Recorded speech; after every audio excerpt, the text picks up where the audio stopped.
Verses 5 to 8. The death of Moses. v5 Moses the servant of the Lord died. God told him he must not go over Jordan, and, though at first he prayed earnestly for the reversing of the sentence, yet God's answer to his prayer sufficed him, and now he spoke no more of that matter. Ch 3:26. Thus our blessed Saviour prayed that the cup might pass from him, yet, since it might not, he acquiesced with, Father, thy will be done. Moses had reason to desire to live a while longer in the world. He was old, it is true, but he had not yet attained to the years of the life of his fathers. His father Amram lived to be 137, his grandfather Kohat 133, his great-grandfather Levi 137, ex 6:16-20. And why must Moses, whose life was more serviceable than any of theirs, die at 120, especially since he felt not the decays of age, but was as fit for service as ever? Israel could ill spare him at this time. His conduct and his converse with God would be as great a happiness to them in the conquest of Canaan as the courage of Joshua. It bore hard upon Moses himself, when he had gone through all the fatigues of the wilderness, to be prevented from enjoying the pleasures of Canaan, when he had borne the burden and heat of the day, to resign the honor of finishing the work to another, and that not his son, but his servant, who must enter into his labors. We may suppose that this was not pleasant to flesh and blood. But the man Moses was very meek. God will have it so, and he cheerfully submits. He is here called the servant of the Lord, not only as a good man, all the saints are God's servants, but as a useful man, eminently useful, who had served God's counsels in bringing Israel out of Egypt, and leading them through the wilderness. It was more his honor to be the servant of the Lord, than to be king in Jeshurun. Yet he dies. Neither his piety nor his usefulness would exempt him from the stroke of death. God's servants must die that they may rest from their labors, receive their recompense, and make room for others. When God's servants are removed, and must serve him no longer on earth, they go to serve him better, to serve him day and night in his temple. He dies in the land of Moab, short of Canaan, while as yet he and his people were in an unsettled condition and had not entered into their rest. In the heavenly Canaan there will be no more death. He dies according to the word of the Lord. At the mouth of the Lord, so the word is. The Jews say, with a kiss from the mouth of God. No doubt, he died very easily. It was an euthanasia, a delightful death. There were no bends in his death, and he had in his death a most pleasing taste of the love of God to him. But that he died at the mouth of the Lord means no more but that he died in compliance with the will of God. Note, the servants of the Lord, when they have done all their other work, must die at last, in obedience to their master, and be freely willing to go home whenever he sends for them. Acts 21:13. His burial, v6. It is a groundless conceit of some of the Jews that Moses was translated to heaven as Elijah was, for it is expressly said that he died and was buried, yet probably he was raised to meet Elias, to grace the solemnity of Christ's transfiguration. God himself buried him, namely, by the ministry of angels, which made this funeral, though very private, yet very magnificent. Note, God takes care of the dead bodies of his servants, as their death is precious, so is their dust, not a grain of it shall be lost, but the covenant with it shall be remembered. When Moses was dead, God buried him. When Christ was dead, God raised him, for the law of Moses was to have an end, but not the gospel of Christ. Believers are dead to the law that they might be married to another, even to him who is raised from the dead. Rom 7:4. It should seem Michael, that is, Christ, as some think, had the burying of Moses, for by him the Mosaical ordinances were abolished and taken out of the way, nailed to his cross, and buried in his grave. Colonel 2:14. He was buried in a valley over against Beth-peor.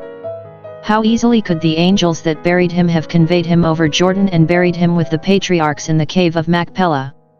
But we must learn not be over-solicitous about the place of our burial. If the soul be at rest with God, the matter is not great where the body rests. One of the Chaldee paraphrasts says, he was buried over against Beth-peor, that, whenever Baal-peor boasted of the Israelites being joined to him, the grave of Moses over against his temple might be a check to him. The particular place was not known, lest the children of Israel, who were so very prone to idolatry, should have enshrined and worshipped the dead body of Moses, that great founder and benefactor of their nation.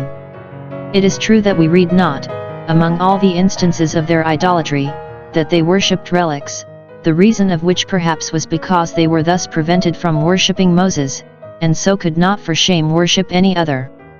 Some of the Jewish writers say that the body of Moses was concealed, that necromancers, who inquired of the dead, might not disquiet him, as the witch of Endor did Samuel, to bring him up.